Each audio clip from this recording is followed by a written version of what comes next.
Olá, meu nome é Marcelo Lopes. Estamos aqui para juntos podermos estudar mais uma vez a Palavra de Deus. É um prazer poder abrir a palavra e compartilhar com vocês que nos assistem. E que esse estudo possa ser para a honra e para a glória do nosso Deus. Se você ainda não é inscrito do canal, é muito importante que vocês apoiem, que vocês possam se inscrever, para que outros materiais possam ser produzidos. Eu gostaria também de saber a opinião de vocês sobre o que está sendo falado. E vocês podem colocar o que vocês realmente acharam. Dê o seu like ou o seu dislike, caso você não tenha gostado. Ative o sininho para receber novos vídeos, novas postagens. E compartilhe.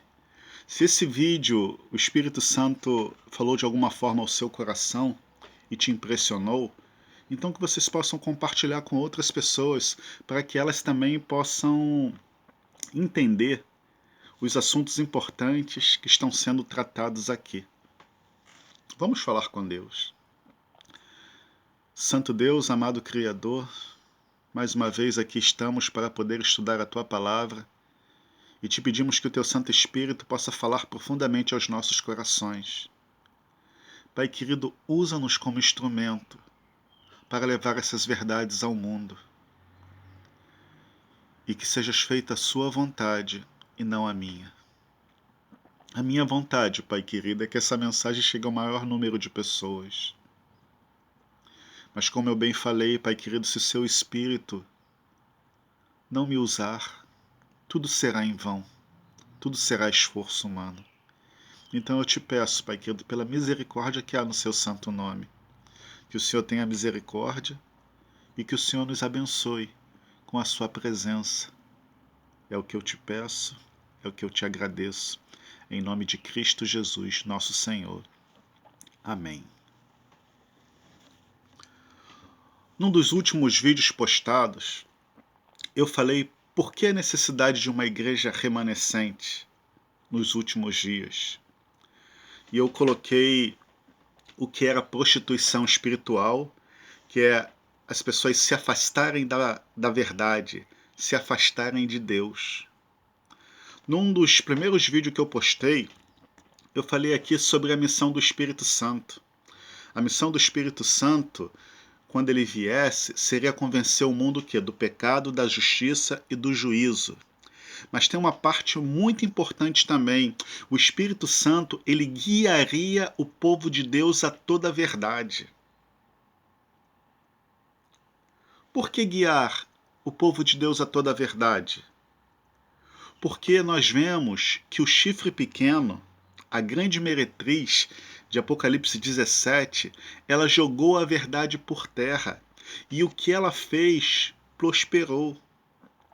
Então, a verdade de Deus, ela foi escondida durante 1260 anos. É um período muito longo, onde a igreja ela se refugiou aonde? Como nós vimos no estudo número 6, se eu não me engano.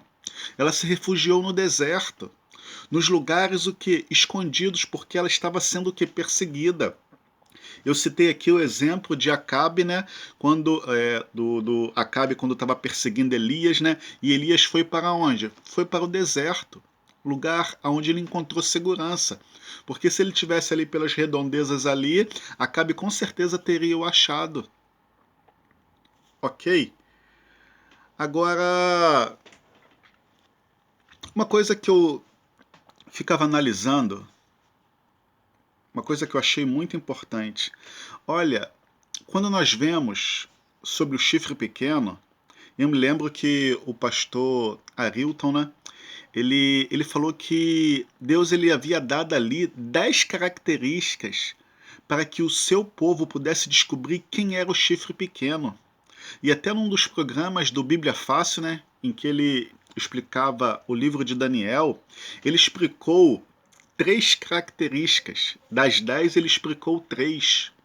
Para que a igreja pudesse identificar quem era esse poder. Quando nós Vamos ao livro do Apocalipse, quando fala da besta do mar, que é o mesmo, né? É o mesmo poder religioso do chifre pequeno. Ali vem passando algumas características. Mas quando a gente vai para Apocalipse 17, olha, Deus ele amplia o que foi falado sobre o chifre pequeno. Ele dá mais riquezas de detalhes. E ali as pessoas conseguem identificar com mais clareza quem é esse poder religioso. E eu fiquei conjecturando comigo, por que Deus fez tantas, né, fez tanta questão de querer que o seu povo identificasse quem era a igreja apostatada, né, a igreja que se desviou do Senhor.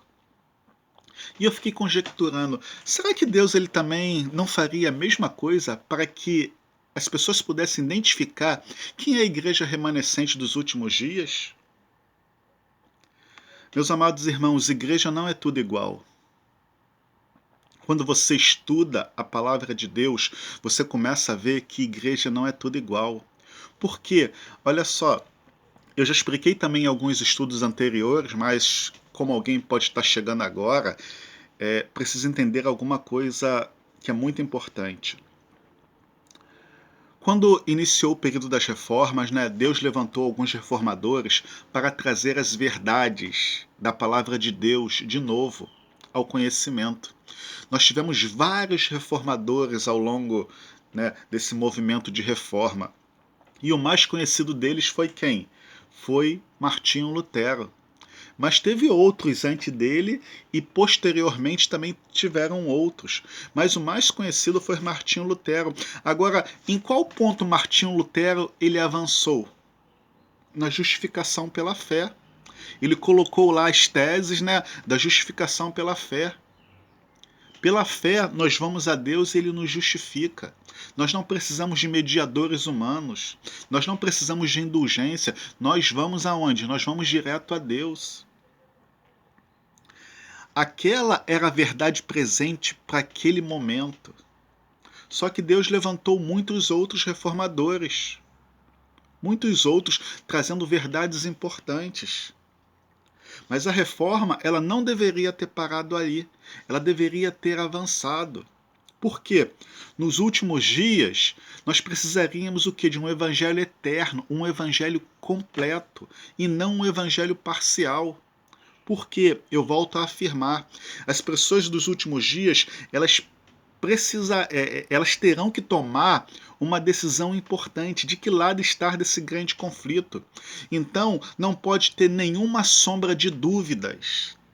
Nenhuma sombra de dúvidas em relação à verdade, em relação ao conhecimento de Deus. É por isso que Apocalipse 14:6 ele fala de um evangelho eterno sendo pregado a todo mundo, a todas as nações, tribo, língua e povo. E é sobre esse evangelho eterno que eu gostaria de refletir com vocês em algumas séries de estudos que eu irei postar.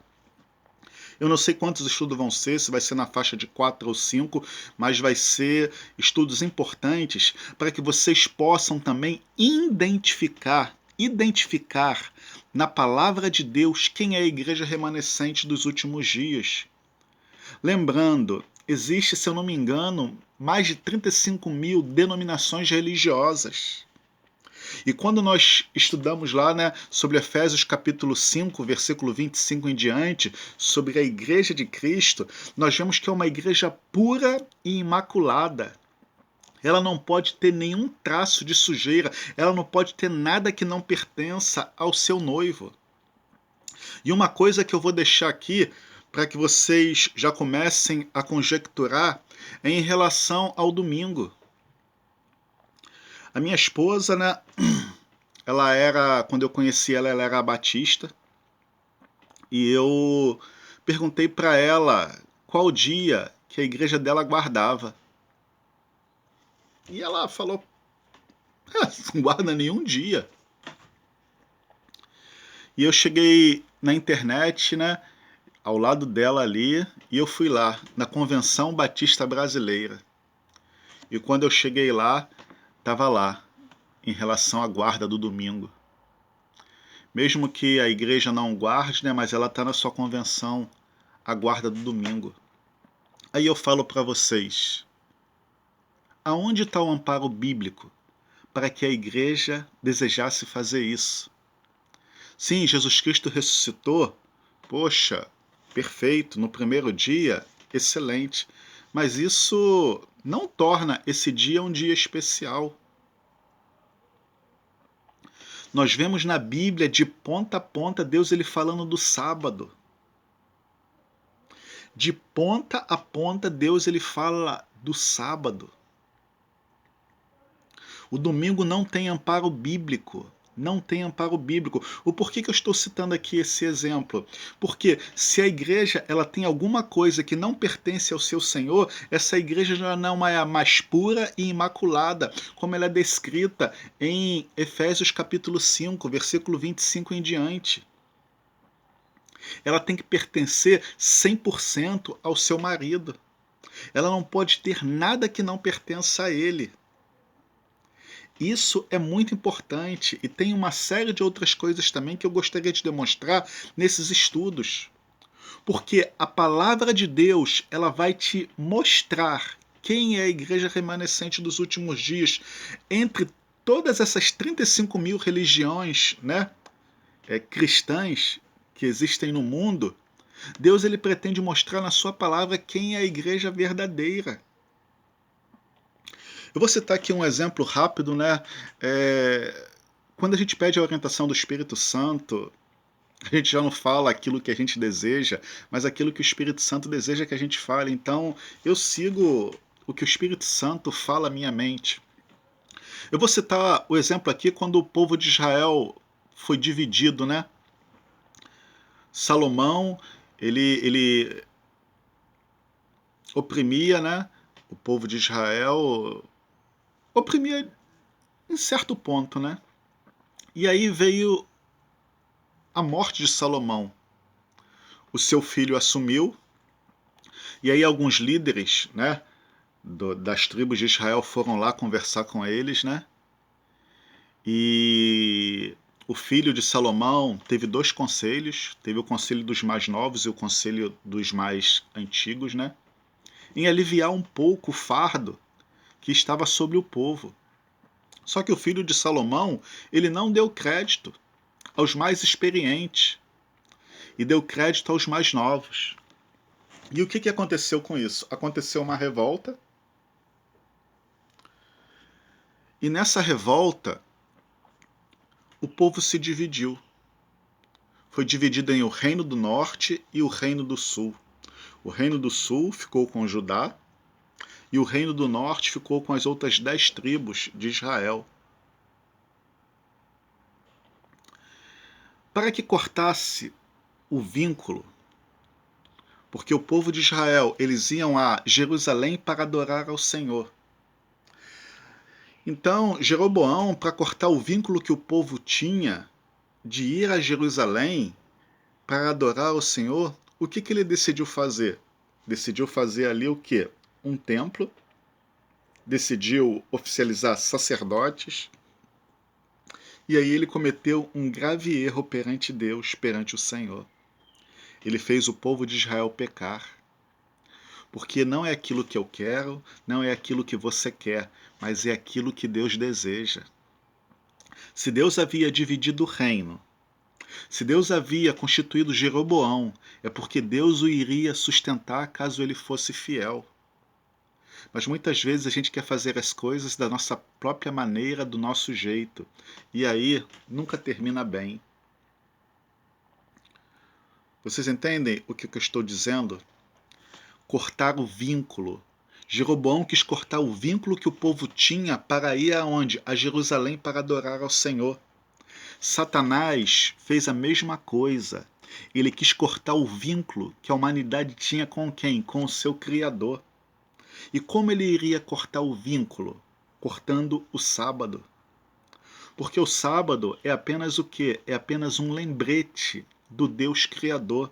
aquele que fez os céus e a terra e o mar.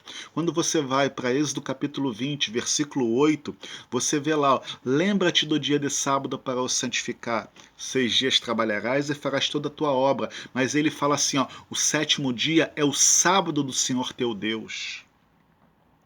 Quando o apóstolo João, no livro do Apocalipse, ele fala assim, achei-me em espírito no dia do Senhor, as pessoas querem dizer que esse dia do Senhor é o domingo. Negativo, é o sábado. E Deus ele fala claramente, o meu santo dia foi o dia que ele separou para que a humanidade viesse o que adorá-lo. E Satanás, querendo cortar o vínculo que o povo tem com o Criador, o que ele fez? Ele instituiu o domingo. E um pensamento muito importante que eu falo para vocês é o seguinte, eu li num livro e falava, olha, se o sábado fosse observado desde Adão e Eva, não existiria nenhum ateu. Não existiria essa quantidade de religiões que existe no mundo, porque todos saberiam a sua origem, que só existe um Deus, um único Deus, criador dos céus e da terra. Você vê que o inimigo ele sempre tenta tirar o foco das pessoas de Deus, e esse exemplo de Jeroboão, vocês podem ler para que vocês tenham uma compreensão mais ampla do que aconteceu ali, é o que Satanás faz nos dias de hoje. Ele não muda as suas estratégias. Então, eu usei esse exemplo para quê? A igreja de Deus é uma igreja pura. É por isso que Apocalipse 14:6, olha só o que vem falando em Apocalipse 14:6. É algo muito importante. Ó. Vi outro anjo voando pelo meio dos céus, tendo um evangelho eterno para pregar aos que se assentam sobre a terra, a cada nação, tribo, língua e povo, dizendo, olha só, no tempo do fim, vi um anjo voando pelo meio dos céus. Uma pergunta que eu faço para vocês, para aqueles que não sabem, quem foi que Deus comissionou para pregar o evangelho? Foram os anjos? Não, foram pessoas. A palavra anjo, ela significa também o que? Mensageiros de Deus. E Deus comissionou o ser humano para transmitir a mensagem de salvação. Gente pregando o evangelho para salvar gente. Então, quando nós lemos aqui a expressão vi outro anjo voando pelo meio dos céus, são o quê? São os mensageiros de Deus. Agora, uma coisa muito importante, vem falando do evangelho eterno, não pode ser um evangelho parcial, nem um evangelho corrompido, tem que ser um evangelho na sua totalidade, como foi na época apostólica, como foi durante toda a eternidade, porque a palavra de Deus é uma só. E esse evangelho eterno, ele tem uma coisa muito importante quando ele iria ser pregado. Olha só o que diz, ó, uma das mensagens desse evangelho eterno: temei a Deus e dai-lhe glória, porque é chegada a hora do seu juízo. Nessa série que eu vou estudar com vocês, eu quero demonstrar biblicamente que Deus ele demonstra o nascimento da sua igreja. A igreja que eu vou apresentar para vocês, ela nasceu com essa mensagem do juízo. De que Deus havia passado do lugar santo para o lugar santíssimo, dando início ao quê? Dando início ao julgamento dos mortos. Eu já falei aqui nos estudos anteriores, olha só, um dos pré-requisitos para que Jesus volte é o evangelho eterno sendo pregado a todo mundo. Isso daí é muito claro. Agora, um dos pré-requisitos também para que ele volte, fundamental, é ele saber quem ele vai levar e quem ele vai deixar. Olha, tudo que o inimigo faz às escondidas, às escuras, Deus ele faz às claras. Tanto é que nessa fase do juízo, quem vão ser as testemunhas? Vão ser os anjos. Porque eles estão olhando, observando o julgamento para ver que realmente as pessoas que se salvarem, elas são dignas de estarem ali. Elas foram lavadas pelo sangue do Cordeiro, elas tiveram uma vida transformada e elas viveram o que? Em novidade de vida. E isso é muito importante. Muito importante. Agora, nessa primeira fase do juízo, não teria o representante da humanidade? Tem sim. Os 24 anciãos. Eu não sei quem são eles, a Bíblia não diz quais são os seus nomes, mas eu acredito, eu não posso conjecturar aqui porque eu vou estar falando o que eu acho, mas essas pessoas estão lá participando dessa primeira fase do juízo. E quando vocês estudam sobre o tema do juízo, vocês veem claramente, né, que esses anciãos, eles são o quê? São os representantes da humanidade. Tem um outro vídeo que eu postei, um outro estudo, né, as 3 fases do juízo, e vocês verão lá com as passagens bíblicas e vocês irão confirmar isso que eu estou falando. Eu não posso me falar mais sobre isso para que o vídeo não se estenda muito. E eu já tenho tantas coisas a passar, então eu prefiro não dar continuidade, falar só sobre esse tema de hoje.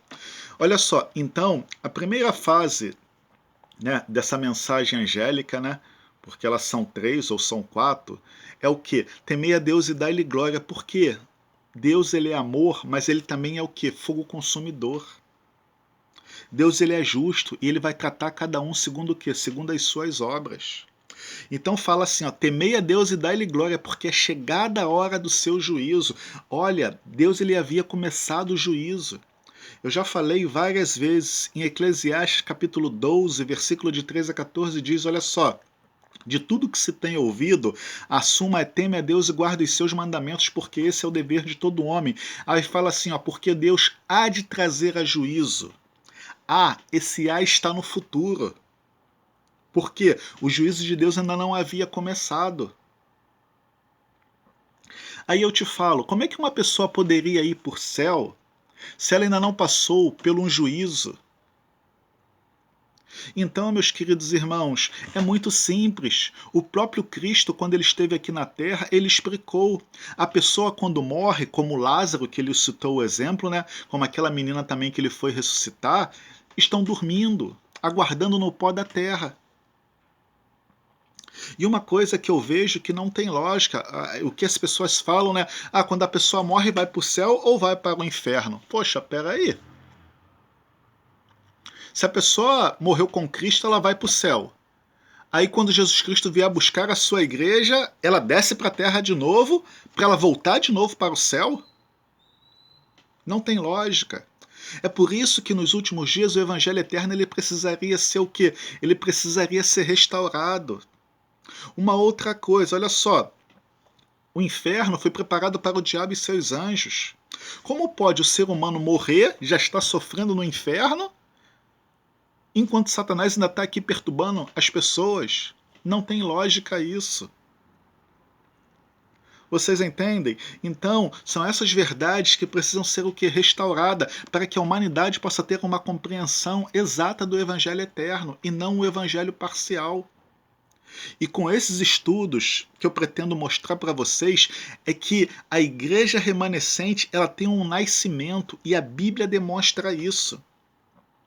Essa mensagem, da tríplice mensagem angélica de Apocalipse capítulo 6 em diante, ela fala do nascimento da igreja remanescente. Por quê? Porque ela fala de uma igreja que vai pregar o quê? Que iniciou-se o juízo dos mortos. E essa igreja, ela nasceu com essa mensagem do juízo. Temei a Deus e dai-lhe glória, porque vinda a hora do seu juízo. Então ela fala claramente nessa tríplice mensagem angélica que iniciou o juízo. E outra coisa muito importante, olha só, o que diz, ó. E adorai aquele que fez o quê? A terra, o mar e a fonte das águas.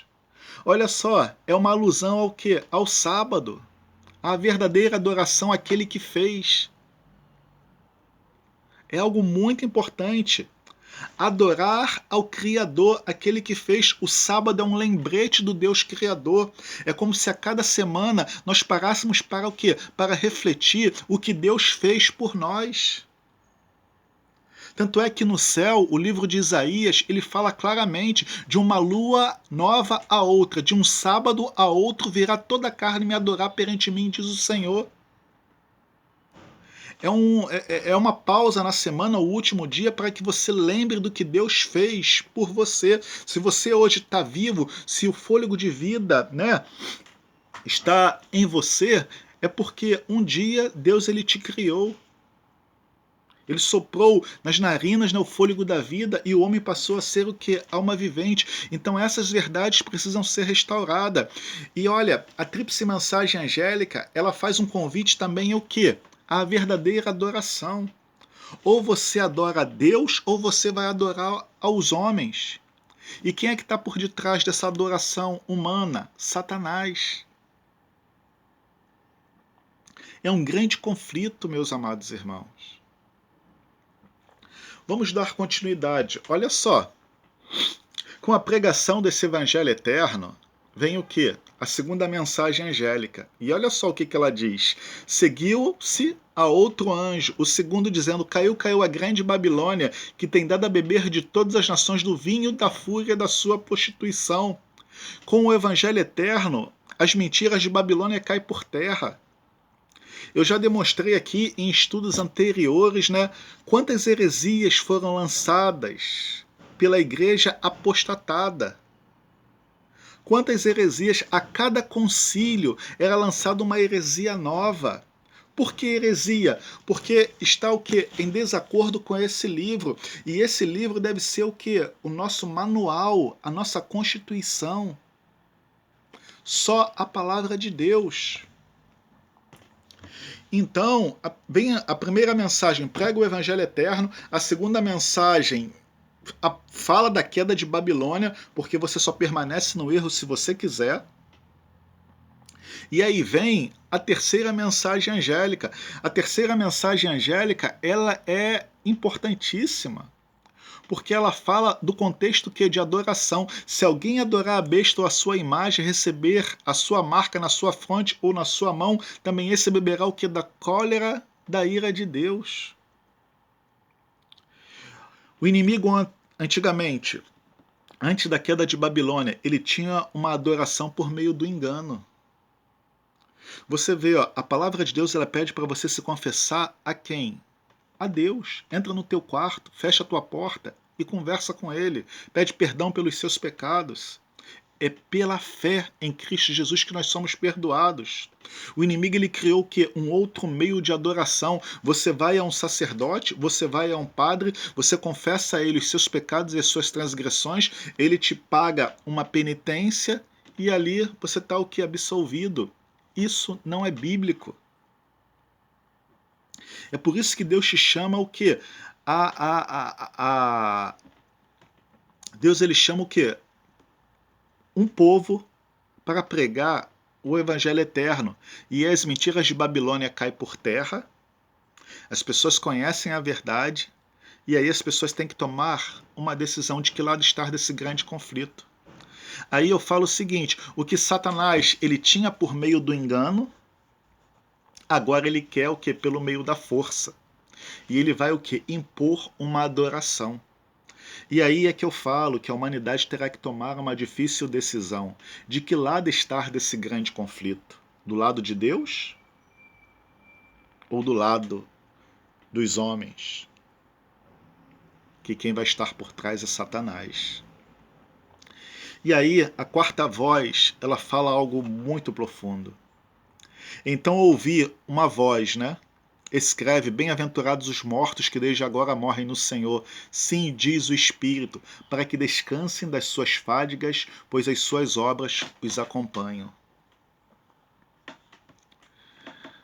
Tem outra heresia que é muito difundida no meio cristão, que precisa ser restaurado, em relação à volta de Jesus Cristo.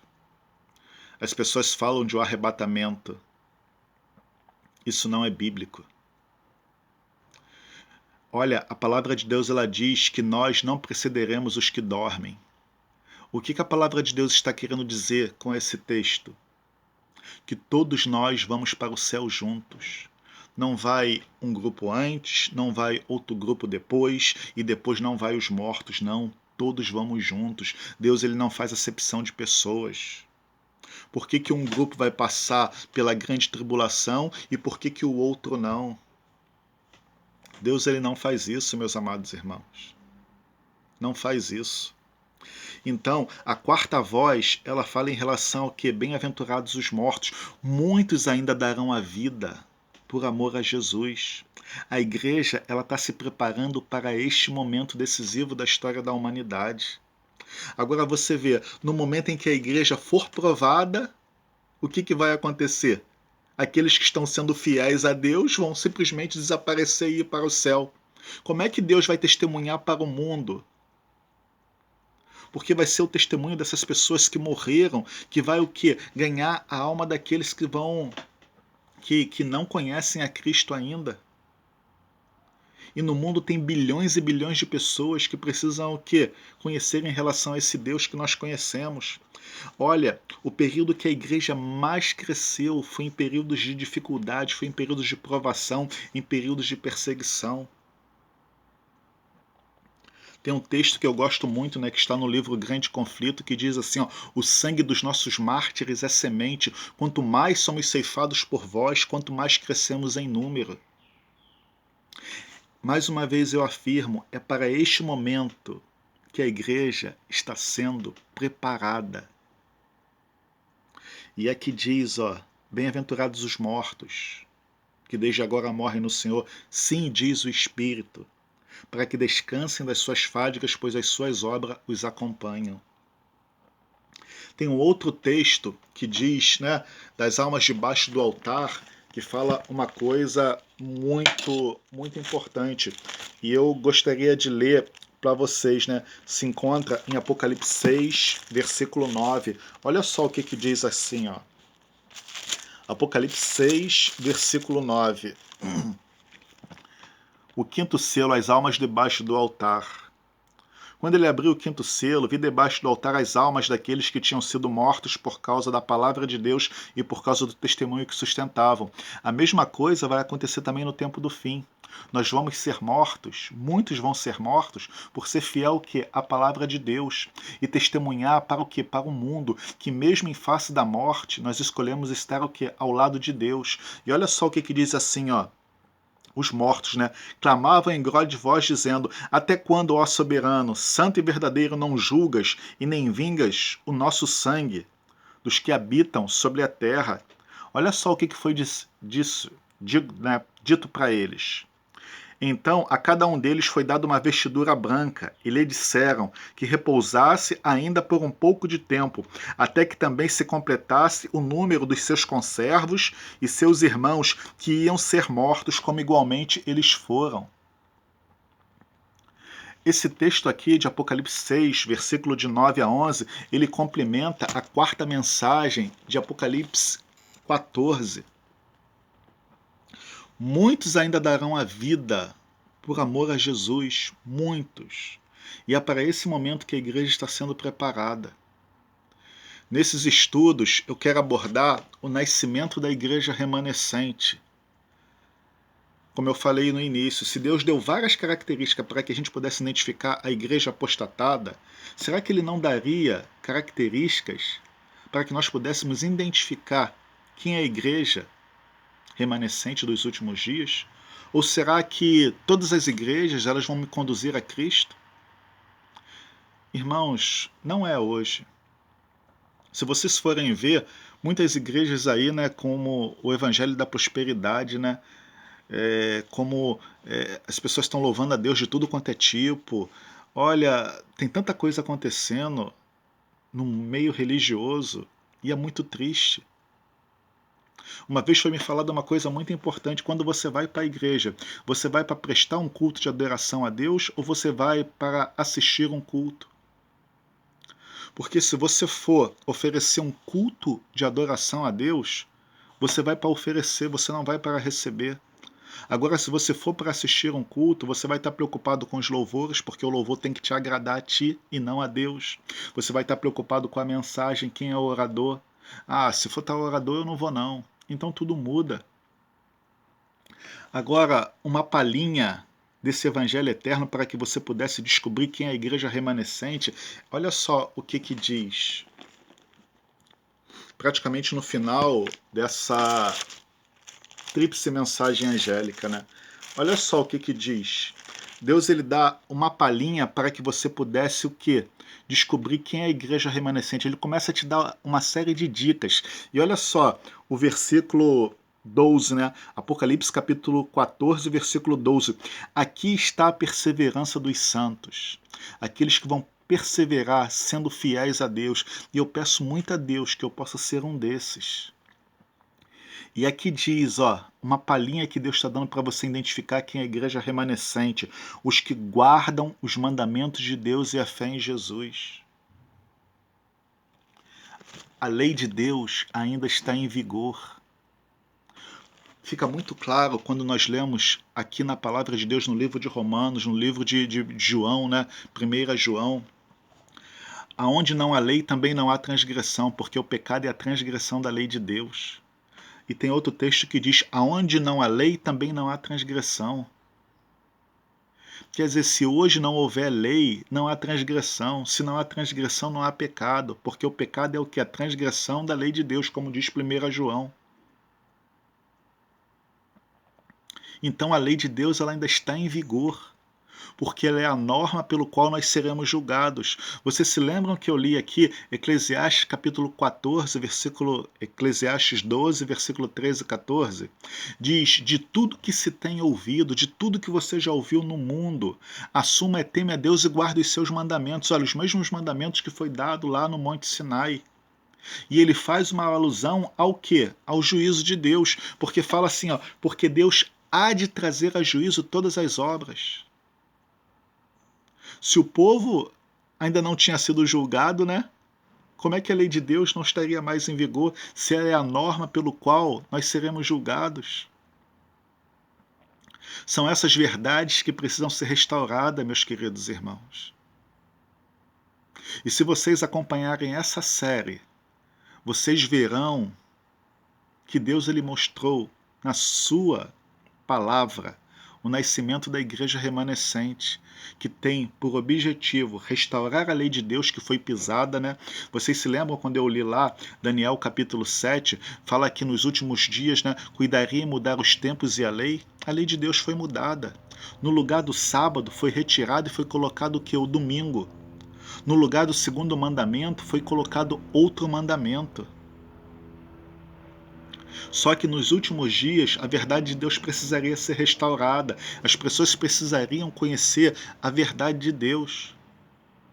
Verdade como o inferno. O inferno não é eterno.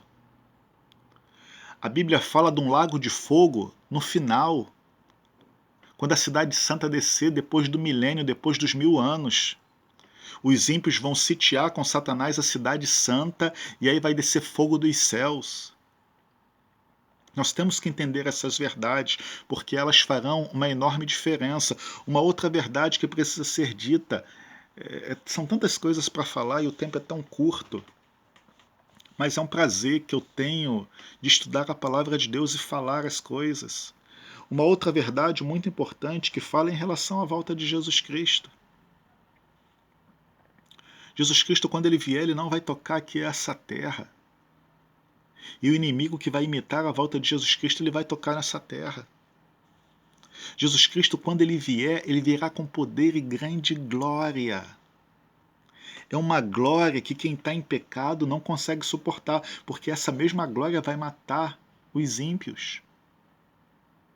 Porque Deus é um Deus santo. Quando Deus ele deu a lei dele no Monte Sinai, ele veio pessoalmente. E sabe o que ele fez para que a sua glória não matasse o povo de Israel? Ele veio numa extensa nuvem, para que a sua glória não passasse de forma alguma, porque se ela passasse, a santidade de Deus, nós seríamos que o povo de Israel seria consumido instantaneamente. Vocês conseguem entender o que eu estou querendo dizer? Ele veio numa extensa nuvem. Olha, é maravilhoso poder estudar a palavra com vocês. Já estamos indo para quase 40 minutos de vídeo, então eu já tenho que encerrar, mas eu quero postar outros vídeos aqui e que possa ajudar a vocês a identificar a igreja remanescente dos últimos dias. Eu já dei uma palhinha aqui, que fala do Evangelho eterno e que fala que aqui está a perseverança dos santos, os que guardam os mandamentos de Deus. A igreja verdadeira, ela exalta a lei de Deus, ela exalta os mandamentos de Deus. Sabe por quê? Olha só. A palavra de Deus diz: a alma que pecar, essa alma morrerá. Eu vejo que eu sou pecador, e o salário do pecado é a morte. Eu não quero morrer. Como eu não quero morrer, eu vou a quem? Eu vou a Cristo. E o que Cristo faz? Ele me justifica diante de Deus o que? Dos meus pecados. E aí eu sou perdoado. E Deus, ele me aceita. Não pela minha justiça, mas pela justiça de Cristo. Então, no plano da salvação, cada um tem o seu papel. A lei de Deus tem um papel e a graça de Deus tem outro papel. A lei me amostra o meu erro e a graça de Deus me salva dos meus pecados. Agora, se a lei de Deus não está mais em vigor, a Bíblia diz que aonde não há lei também não há transgressão. Então, se não há transgressão para mim, não há transgressão do ímpio. Para que eu preciso de um Salvador se não há transgressão? Então, uma incoerência muito grande. É por isso, irmãos, que eu peço que o Espírito Santo de Deus fale com vocês. É por isso que o Evangelho eterno precisaria ser restaurado, para que vocês pudessem identificar a igreja verdadeira dos últimos dias. Aí as pessoas falam: o sábado não tem amparo bíblico.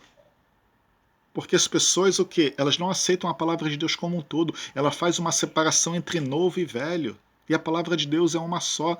Aí eu falo: é mentira. O sábado tem amparo bíblico, sim. Jesus Cristo guardou o sábado, porque se ele não guardasse o sábado, ele seria um transgressor como eu e você.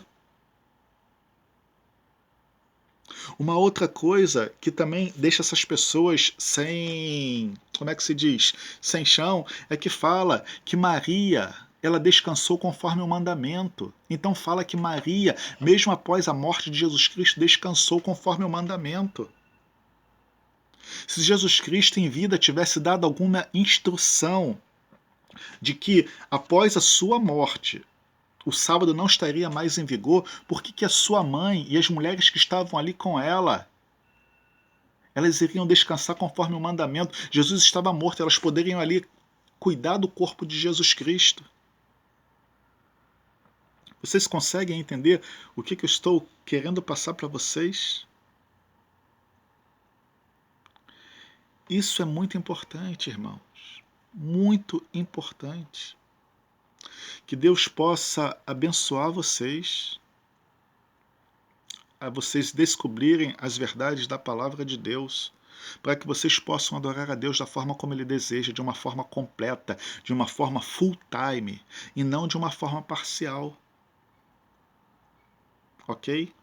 Vamos falar com Deus. Santo Deus, amado Criador, obrigado por estudar a Tua palavra, bendito Deus. Que ela possa trazer luz ao nosso entendimento. Pai querido, nessa série de estudo eu pretendo demonstrar biblicamente o nascimento da Tua igreja verdadeira. Porque a verdade precisaria ser restaurada, porque ela havia sido jogada por terra durante mais de 12 séculos. Que o Senhor possa orientar a nossa mente e o nosso coração. Essas bênçãos eu te peço, em nome de Cristo Jesus. Amém. Até um próximo estudo, para a honra e para a glória do nosso Deus. Até logo.